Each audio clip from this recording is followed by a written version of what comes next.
The phone vibrates against the mahogany conference table at exactly 2:47 p.m., and I know before I even glance at the screen that it's him. Sterling Clark doesn't believe in convenient timing. The board meeting continues around me, voices discussing quarterly projections and audit schedules, but my attention narrows to the glowing notification. You are a disgrace. I'm removing you from the will. Do not contact us. Speak to my attorney. I read it twice. 3 times. The words don't change. My thumbs move before my brain catches up.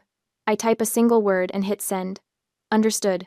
Mr. Henderson is mid-sentence about the Peterson account when I close my laptop with a quiet click. He pauses, his bushy eyebrows rising slightly, but I'm already standing. Excuse me, I say. My voice sounds normal. Steady.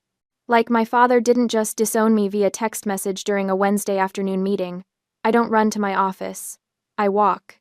Heels clicking against polished floors, each step measured and deliberate. The door closes behind me with a soft thud, and I sink into my chair, opening my laptop again. My fingers know where to go. They've logged into this banking portal 1,000 times, checking balances, reviewing statements, making sure the automatic payments clear on schedule. The mortgage account loads first, then I see it. Personal loan application. Status. Pending disbursement. Amount. $50,000. My name. My social security number. My forged signature, clumsy and wrong in a way that would make any forensic accountant laugh. He didn't even try to match the slant of my letters. I pick up my desk phone and dial the number I have memorized. First National Bank, Fraud Department. This is Kevin speaking. This is Addison Clark. Account number 4,782 to 9,163. I'm filing an identity theft affidavit. I need all accounts secured immediately. This is a family member fraud situation. Kevin's voice shifts from routine to alert.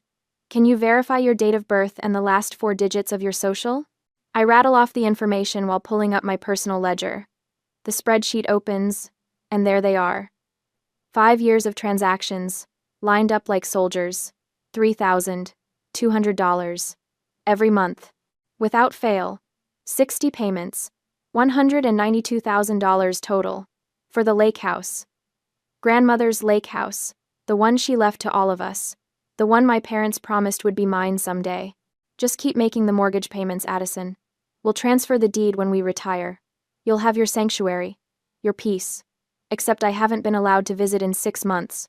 Airbnb guests, my mother said. Can't interrupt paying renters. So sorry, sweetheart. Maybe next month. The photoshopped property tax bills arrive quarterly. I've filed them all. Organize them by date. Because that's what I do. I'm responsible. I'm the rock. I'm the walking ATM. The memory surfaces without permission. I'm 16 again, standing in our kitchen with 2 paychecks in my hand. One from the grocery store, one from the tutoring center. My father's hand on my shoulder, warm and approving. Addison understands duty, he'd said to my mother. She's helping with Preston's tuition. She knows what family means. Preston. Golden child Preston, who'd needed help with college because his grades weren't quite good enough for scholarships. Preston, who now drives a BMW he can't afford and lives in a condo that's perpetually between investments. Kevin is still talking, confirming the fraud alert, explaining the investigation process. I make appropriate noises while opening my email. There's one from 2 days ago, sender. My neighbor Tina. Subject line. FWD. Ring camera from Tuesday night. The video loads. My parents' front porch. Evening light fading to dusk. My father stands with a cigar, smoke curling upward. My mother appears beside him, wine glass in hand. Their voices are clear. Addison is just a walking ATM, Sterling says, tapping ash into the planter. She's so desperate for approval she'd pay for the air we breathe. My mother laughs. Actually laughs. It's a good thing she believes the Airbnb lie. If she knew we sold the lake house to the Millers 6 months ago to cover Preston's bookie debts, she'd cut us off. The video ends. I sit very still. My hands rest flat on my desk, palms down, fingers spread. The office is quiet, except for the hum of my computer and the distant murmur of voices from the hallway. I'm not unloved. I'm defrauded. The distinction matters. Love is messy, complicated, sometimes cruel in ways that can't be quantified. But fraud has evidence. Documentation. Patterns. Fraud can be prosecuted. I open my forensic accounting software, the same program I use for corporate investigations, for tracking money laundering and embezzlement schemes. My fingers hover over the keyboard for just a moment before I start typing. Sterling Clark. Known associates. Financial transactions. The first search returns results immediately. Shell companies. Wire transfers. Patterns that look wrong even at first glance. My phone buzzes again. Another text from Sterling. Your mother is very upset. You've always been selfish. I don't reply this time. Instead, I screenshot the message and save it to a new folder on my desktop. I title it, Evidence. Evidence. Then I lean back in my chair and whisper to the empty room. Let's see what else you've been hiding. The office is dark except for the glow of my 3 monitors. It's 2:47 a.m. I know this because I've been watching the clock in the corner of the screen tick forward for the past few hours. Each minute another transaction analyzed. Another thread pulled. My coffee went cold around midnight. I don't care. The forensic software I use for corporate fraud investigations hums quietly, processing the data I've fed it. Sterling Clark's banking records. Preston's accounts. Wire transfers, deposits, withdrawals. The same tools I use to catch embezzlers and money launderers, now pointed at my own family. The pattern emerges slowly, then all at once. Preston's checking account shows deposits every 2 weeks. Always cash. Always between $9,200 and $9,800. Never over $10,000. Because $10,000 triggers automatic IRS reporting requirements, and whoever taught Preston about smurfing clearly knew what they were doing. I pull up my calculator. 18 months of deposits. The total makes my stomach clench. $170,000. I screenshot everything. Each transaction gets its own file, labeled with dates and amounts. My fingers move automatically, muscle memory from a decade of building cases against people who thought they were smarter than the system. The wire transfers are next. Sterling's business account shows regular payments to something called Sterling Consulting Group, LLC, Delaware registration. I run the business entity search, and the address appears on my screen. 1247 Industrial Parkway, Wilmington, Delaware. I switch to Google Earth.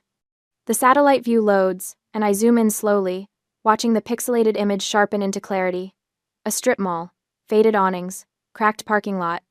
And there, in the corner of a building that looks like it last saw maintenance during the Reagan administration, a rusted P.O. box service. Sterling Consulting Group doesn't have offices. It doesn't have employees. It's a piece of paper filed with the state of Delaware, existing only to receive wire transfers and disappear money into accounts I haven't traced yet. I open another window. The Veterans Memorial Fund financial statements are public record, posted quarterly on their website. I download every PDF from the past 2 years and start cross-referencing dates. Wire transfer from Veterans Memorial Fund checking, the 15th of March 2024, $8,500. Cash deposit into Preston's account, the 18th of March 2024, $9,200. My jaw tightens. Wire transfer from Veterans Memorial Fund, the 22nd of July 2024, $12,000. Cash deposit into Preston's account, the 25th of July 2024, $9,800. Cash deposit into Preston's account, the 26th of July 2024, $2,100. They split the larger amounts, smurfed them into digestible pieces that wouldn't raise flags, and every single deposit traces back to withdrawals from a charity fund meant for disabled veterans. I create a new spreadsheet. 3 columns. Date, Veterans Fund withdrawal, Preston's deposit. The correlation is perfect. 19 separate instances over 18 months. The anger I've been holding back since yesterday afternoon crystallizes into something colder, something precise. This isn't about family anymore. It's about justice. I save everything to my encrypted cloud storage. Then I create duplicate copies on 2 separate external hard drives. One goes in my office safe. The other goes in my gym bag, which will stay with me until this is over. In the morning, my phone buzzes at 8:15 a.m. I'm still at my desk, still wearing yesterday's clothes. The caller ID shows Mr. Henderson. Addison, do you have a minute this morning? His voice is careful, concerned. I wonder what my face looked like when I left that board meeting yesterday. I'm in my office now. Good. Come see me when you're ready. I stop in the bathroom first. My reflection shows dark circles and hair that needs to be rebraided, but my eyes are clear, focused. I smooth down my blouse and head to Henderson's corner office. He's standing by his window, coffee in hand. When I enter, his silver hair catches the morning light, and his expression shifts from worried to alert when he sees my face. Close the door, he says. I do. Addison, I'm going to be direct. You left that meeting yesterday looking like you'd seen a ghost. Then I got an email from your bank's fraud department this morning, copied to you, confirming an identity theft investigation. Do you need our legal department involved? The fact that he's already done his homework doesn't surprise me. Henderson didn't build this firm by missing details. Not yet, I say. But I may need time off in the coming weeks. This is a family matter, but it involves federal wire fraud across state lines. His eyebrows rise slightly. Federal? Yes, sir. He sets down his coffee and leans against his desk. Take whatever time you need. We have your back. And Addison, if you need referrals for attorneys who specialize in this area, I know 3. The tightness in my chest eases slightly. Thank you. One more thing. He pulls a business card from his pocket. Ellen Kowalski, bank fraud investigator I worked with on the Brennan case. She owes me a favor, and she's good at her job. Tell her I sent you. I take the card. The relief feels dangerous, like I might crack if I acknowledge it too directly. My phone rings at 11:30 a.m. Unknown number. I answer anyway. Addison, stop this nonsense. Meredith's voice is shrill, cracking at the edges. Your father only signed your name because he knew you'd say yes. We are family. You need to unfreeze these accounts right now. I tap the record button on my phone's voice memo app. Forging a signature for a loan is a felony, Meredith. My voice sounds strange to my own ears. Calm. Almost clinical. And since you just admitted on this recorded call that you knew about the house sale and the fraud, you're an accessory. Save your tears for the indictment. I hang up. The voicemail notification appears 3 seconds later. I save it to my evidence folder with the timestamp clearly visible. The loan application gets officially denied at 2 p.m. The email from First National Bank includes a fraud flag notation that will follow Sterling's credit report for the next 7 years. At 4:30 p.m., I get a text from Preston. Just 3 words. This isn't over. I screenshot it and file it with the rest. By the time I leave the office at 6 p.m., every joint account Sterling and I shared has been frozen pending investigation. His credit cards are declining across Chicago. Meredith can't access the checking account she's used for 20 years. And I'm so tired I can barely remember how to drive home. But the spreadsheet is complete. The dossier is backed up in 3 locations. And tomorrow, I'll keep digging until I know every dollar they've stolen, every lie they've told, every crime they've committed, in the belief that family loyalty would keep me silent. They taught me to balance books. Now I'll balance the scales. Preston's voicemail reaches the firm at 9:23 a.m. on a Thursday. I'm reviewing a client's expense reports when Mr. Leapinators, Henderson's assistant, appears at my door, her face pinched with concern. Mr. Henderson needs to see you, she says quietly. Now. The walk to his office feels longer than it is. My heels click against tile in a rhythm that matches my pulse. Henderson sits behind his desk, expression unreadable, and gestures to the chair across from him. Close the door, please. I do. He touches his computer mouse and Preston's voice fills the room, slurred, frantic. The words tumble over each other in a cascade of accusations that would be laughable if they weren't so venomous.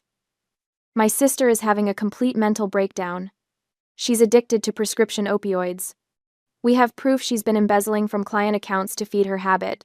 We need to meet with management immediately before she hurts someone or herself. This is a family intervention. She's dangerous. The voicemail ends. Silence settles like dust. Henderson leans back in his chair, fingers steepled under his chin. His eyes, sharp and assessing behind wire-rimmed glasses, never leave my face. Do you need our legal department to handle this defamation, Addison? My hands rest flat on the armrests. Steady. No, sir. I prefer to let the FBI handle it. Something shifts in his expression. Not surprise. Recognition, maybe, like he's seeing exactly what he expected to see. I thought you might say that. He saves the recording to a file, then swivels his monitor toward me. I'm copying this to your personal drive. Document everything. And Addison? Take whatever time you need. The partners have been briefed. Your reputation here is spotless. I stand, legs somehow solid beneath me. Thank you, sir. One more thing. He taps a pen against his desk calendar. Your brother left his callback number. I thought you might want it for your FBI file. I almost smile. Almost. Back at my desk, I add Preston's voicemail to my evidence folder, the timestamp, the callback number, the specific claims. All of it cataloged with the same precision I'd use for any financial crime investigation. My phone rings at 11:47 a.m. Unknown number. I answer on the third ring. Addison? It's Aunt Linda. I haven't heard her voice in a decade. Not since grandmother's funeral, when she'd cornered me by the punch bowl to complain about the flower arrangements. Hello, Linda. I've been hearing such concerning things about this situation with your father.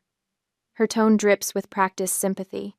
I think there's been a terrible misunderstanding. You need to be the bigger person here, sweetheart. You're ruining your father's reputation over money. Family protects family. I open my laptop while she talks. My fingers navigate through folders I organized weeks ago, when I first started the forensic autopsy of Sterling's finances. Linda's voice continues, a steady stream of manipulation disguised as concern. Your mother is beside herself. Preston says you've frozen their accounts. Over what? A simple misunderstanding about a loan? Surely we can all sit down like adults and work this out. I find the file, click it open, attach it to an email with Linda's address already entered in the recipient line. Check your inbox, Linda. She pauses mid-sentence. What? I just sent you a PDF. That's a copy of a check Dad wrote 3 years ago. He cashed out your son's college savings bond, the one Grandma left him in her will. Used it to pay for his country club membership renewal. He forged your signature on the release paperwork. The silence stretches so long I check to make sure the call hasn't dropped. The bond was worth $12,000. I continue. My voice remains level. Conversational, even. I found the transaction while reviewing his account activity. The club charged him $11,200 that year. He deposited the difference into Preston's checking account. I have copies of everything if you'd like to verify with your bank. She doesn't speak, doesn't breathe, as far as I can tell. You should probably check on your mother's jewelry, too. The pieces she left you. I noticed some interesting pawnshop transactions around the same time. The line goes dead. I save the call log, note the duration, add it to the folder, my email pings. Henderson has sent a message to all partners with the subject line, personnel matter, informational only. I scan the contents, professional, clinical. A brief explanation that a staff member is dealing with family fraud, that false allegations have been made, and that the firm's position is one of complete support for the affected employee. He doesn't name me, but anyone paying attention will know. The responses start within minutes, colleagues offering legal referrals. One senior accountant sharing her own story of family financial exploitation. Another forwarding contact information for a bank investigator who specializes in identity theft cases. By 2 p.m., my accountant friend Sarah has called twice. On the second attempt, I answer. I heard through the grapevine, she says without preamble. Family fraud case. Listen, I've testified as an expert witness in 3 of these. If you need documentation reviewed or someone to explain the forensics to law enforcement, I'm available. Thank you. I mean it, Addison. These cases are winnable, especially with your skill set. They picked the wrong person to scam. The bank investigator's email arrives at 3:30 p.m. Subject line, FBI Financial Crimes Unit contact. Inside is a name, Agent Miller, a direct phone number. A note explaining that my case matches the profile for federal wire fraud prosecution. I draft a response but don't send it yet. There's still one more thing to check. The Veterans Memorial Fund maintains public filings as a registered nonprofit. I've known this for weeks. What I haven't done is cross-reference the fund's financial reports with Sterling's personal account activity. I do it now. The wire transfers appear like breadcrumbs. Small amounts, staggered across months, always just under reporting thresholds, from the fund's account to Sterling Consulting Group. That hollow shell company with the rusted mailbox and no actual business operations. From there, the money splits. Some to Preston's accounts, some to cover Sterling's personal expenses. All of it stolen from donations meant for disabled veterans. I total the figures. $85,000 over 2 years. My hands don't shake as I compile the timeline. Transaction dates. Bank routing numbers. The fund's public statements promising support for wounded soldiers while Sterling siphoned donations into his son's gambling addiction. The family lawyer's cease and desist letter arrives via email at 4:15 p.m. I read it once. The threats are predictable. Retract all fraud claims. Pay $150,000 for emotional distress. Stop harassing the family immediately or face legal consequences. I laugh. Actually laugh, the sound startling in my quiet office. Then I open my FBI documentation folder and add one final section. Veterans Memorial Fund embezzlement. Wire fraud across state lines. Federal charges, not local civil disputes. The folder is comprehensive now. Complete. Every transaction traced. Every lie documented. Every theft proven beyond reasonable doubt. I send Agent Miller the email requesting a meeting. Attach nothing yet. Just a brief professional inquiry about discussing potential federal fraud charges. His response arrives within 20 minutes. Tomorrow morning. 9 a.m. FBI field office downtown. I print the folder contents. All of it. Pages and pages of evidence. Organized chronologically. Labeled clearly. I place everything in a manila folder and write across the tab in permanent marker. Sterling Clark, wire fraud, identity theft, Veterans Fund, embezzlement. My office empties as colleagues head home.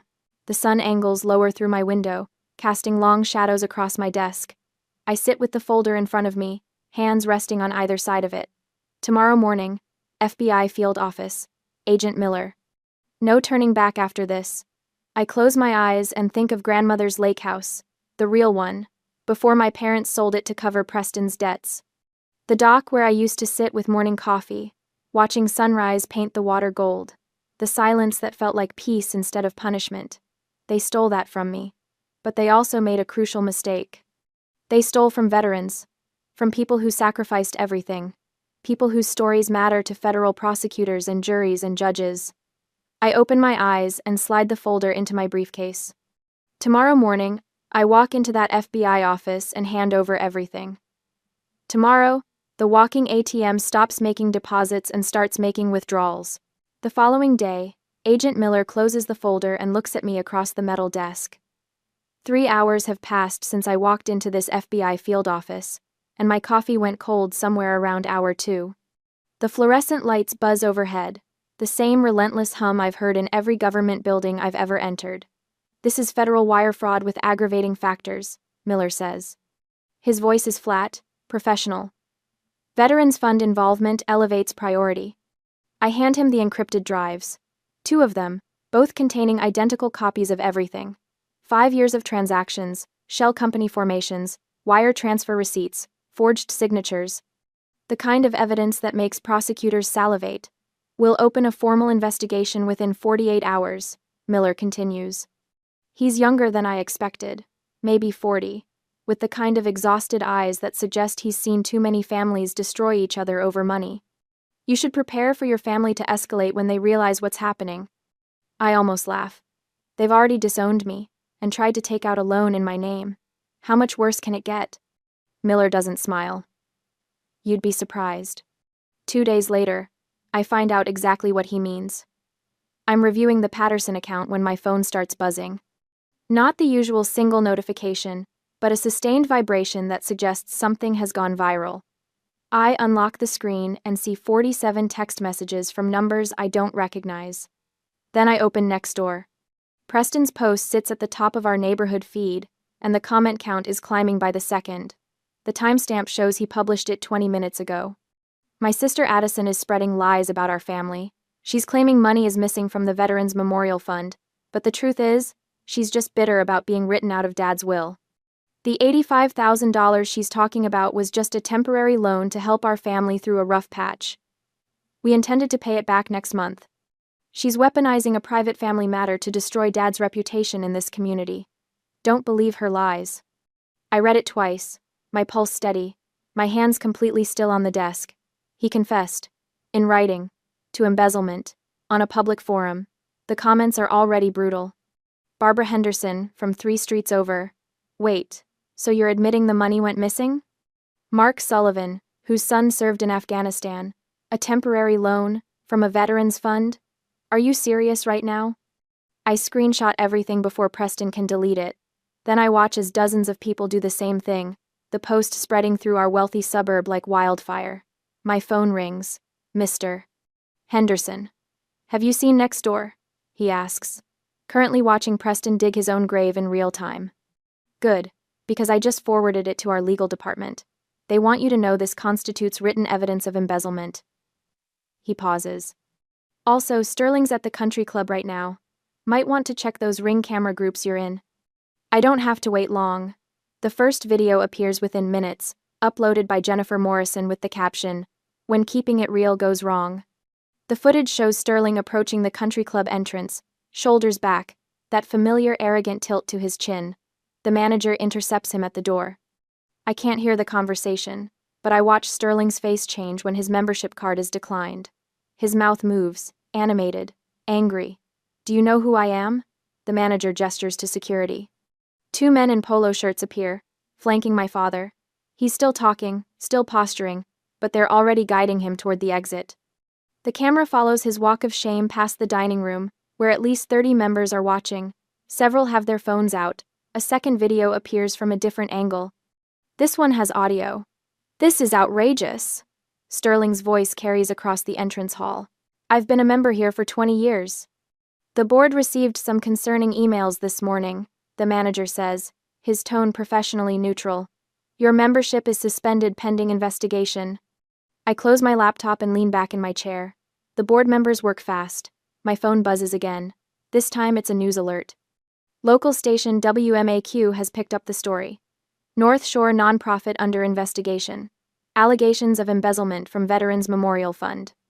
The article is brief, carefully worded to avoid libel, but it mentions Sterling by name as the suspended treasurer. It quotes the board president. "We take these allegations extremely seriously and are cooperating fully with authorities." Within an hour, the story spreads to 3 more local news sites. My inbox fills with messages from people I haven't spoken to in years. Some offer support, others ask for details I can't provide. I delete them all and focus on the pattern I'm watching unfold. Preston's post has been screenshot and shared to 4 different Facebook groups. Sterling's country club video has 73,000 views. The Veterans Memorial Fund story is trending on local Twitter. The trap is springing exactly as I built it. Public exposure, community outrage, institutional response, each piece falling into place with the precision of a well-balanced ledger. By evening, the family unity fractures in a way I didn't even need to engineer. My neighbor forwards me another Ring camera video. This time it's from Meredith in Sterling's front porch. My mother stands with an envelope in her hand, staring at a utility disconnect notice. I watch her hands shake as she tries to process what she's seeing. She pulls out her phone, presumably checking their bank accounts, and her face goes pale. She doesn't know yet. She hasn't checked the wall safe where Sterling keeps the emergency cash. But she's starting to suspect. The next video arrives an hour later. Preston's car in my parents' driveway. The argument audible even through the door. "You got caught because you were sloppy with the books."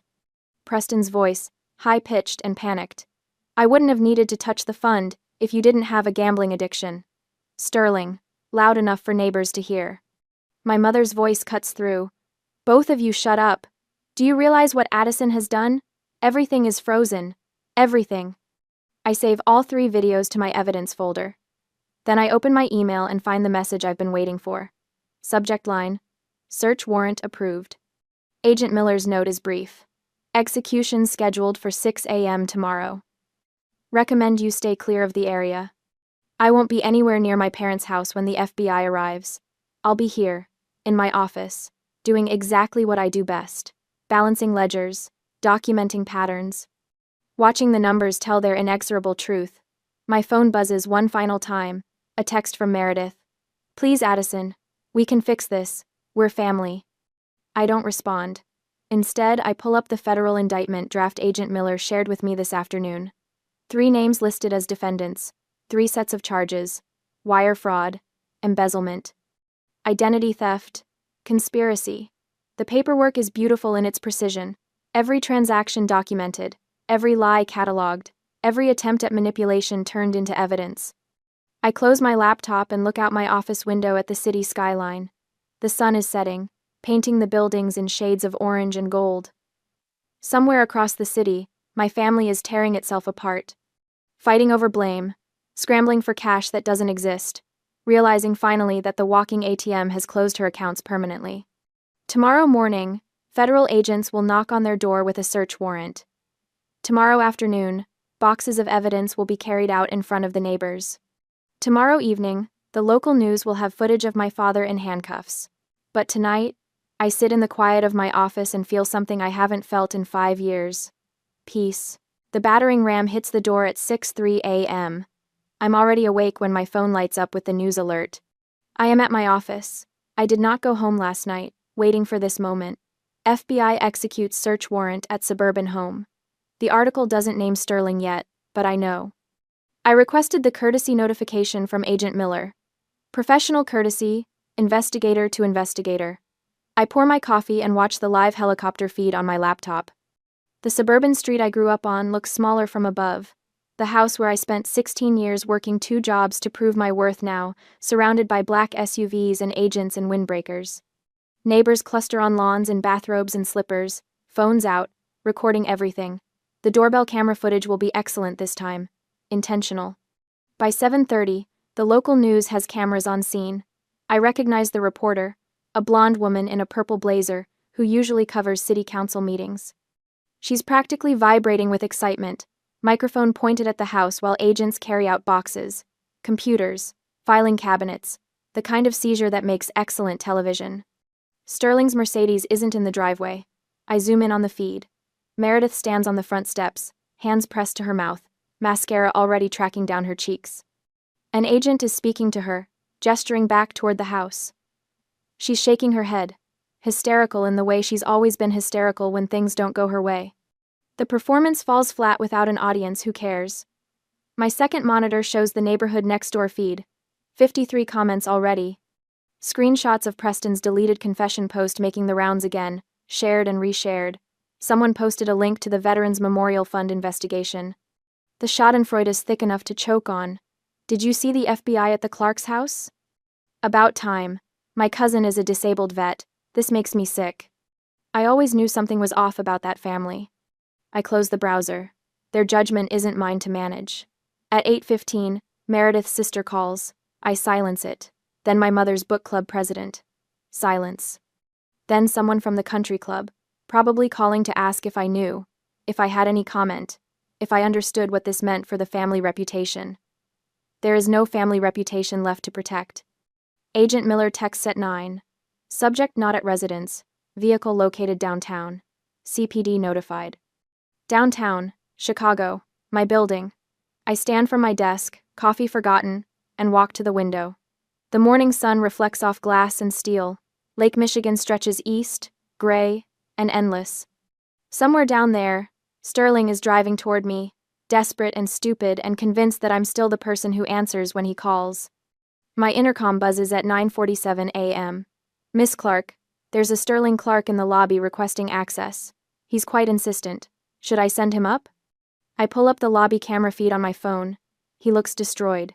Shirt untucked, hair wild, eyes red from crying or rage, or both. He's pressing the call button repeatedly, leaning into the intercom speaker like proximity will change my answer. Miss Clark? I'll handle it, I say. Alert building security, and call Chicago PD. Tell them there's a trespasser who's refusing to leave. I switch to the intercom channel, watching him through the camera. His mouth moves before I press the button, already pleading with a speaker that isn't transmitting. Mr. Clark, I say. My voice echoes through the lobby. He jerks upright, searching for the camera. I have alerted building security and the Chicago PD of a trespasser. You have 2 minutes. Addison, his voice cracks. Please, you have to fix this. I'm your father. I open my Files app and select the PDF my attorney emailed this morning. Federal indictment, 19 pages. My name listed under victim witnesses. I airdrop it to his phone. His pocket buzzes. He pulls out the device with shaking hands. squinting at the notification. I watch his face drain of color as he opens the file, scrolling through counts of wire fraud, identity theft, embezzlement. The FBI is tracking your phone's GPS right now. I say through the intercom. I suggest you leave. He looks up at the camera. For a moment, I think he might cry. Instead, his expression twists into something ugly and familiar. Rage. The same rage I saw at 16 when I suggested maybe Preston should get a job instead of another loan. You're destroying this family, he shouts. Everything I did was for us. For you. Sirens wail in the distance, growing closer. Goodbye, Sterling. I disconnect the intercom and watch him run. He makes it 2 blocks before 3 squad cars corner him against a boutique storefront. The takedown is professional, efficient. Hands behind his back, Miranda rights delivered on a sidewalk where tourists stop to film. My phone rings. Agent Miller. We have him, she says. Preston was arrested at his residence 20 minutes ago. Your mother is being questioned as a potential accessory, but we're offering a cooperation deal. The evidence? Solid. The dossier you provided was instrumental. We've got transaction records, wire transfers, the smurfing pattern. The Veterans Fund fraud alone is enough for serious time, but combined with the identity theft and your testimony, this is airtight. I sit back down at my desk. My coffee has gone cold.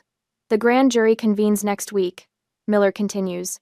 We're expecting indictments within 2 weeks. Multiple counts for your father, conspiracy and money laundering for your brother. Your mother will likely face reduced charges if she cooperates fully. Thank you, Agent Miller. Miss Clark? She pauses. You did the right thing. I end the call and open my personal ledger one final time. 5 years of payments. The money never deserved. I highlight the entire column and press delete. The cell is empty now. Just a header and blank space below. I save the file and close my laptop.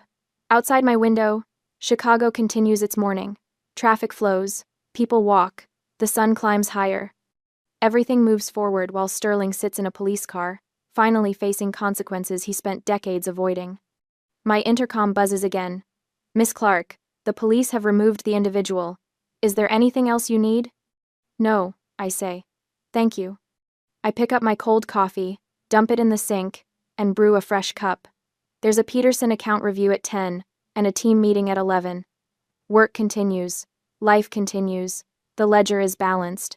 The federal courthouse smells like old wood and nervous sweat. I sit 3 rows back, hands folded in my lap, watching Sterling shuffle into the courtroom in an orange jumpsuit that hangs loose on his shrinking frame. He doesn't look at me. Preston sits on the opposite side, eyes fixed on his shoes. Meredith isn't here. Her plea deal came with conditions. 6 months. That's how long it took for the system to grind through depositions, plea negotiations, and sentencing hearings. 6 months of sleeping through the night for the first time in years. The judge calls my name. I walk to the podium, my heels clicking against marble floors. The courtroom is packed. Veterans groups fill the back rows, their faces weathered and hard. Local news cameras line the walls, red lights blinking. I unfold my statement. The paper doesn't shake. Your Honor, members of the court. I begin. My voice carries without effort. I didn't lose a father in this process. I lost a liability. Sterling's head snaps up. Our eyes meet for the first time today. I don't look away. For 5 years, I paid $192,000 toward what I believed was a family obligation. The truth is, I was funding my brother's gambling debts while my parents pocketed the difference. They forged my signature. They lied about property they'd already sold. And when I discovered the truth, they tried to destroy my career, rather than face consequences. I fold the paper and step back. The judge nods, makes a note, and begins reading the sentences. Sterling, 5 years in federal prison for wire fraud and identity theft.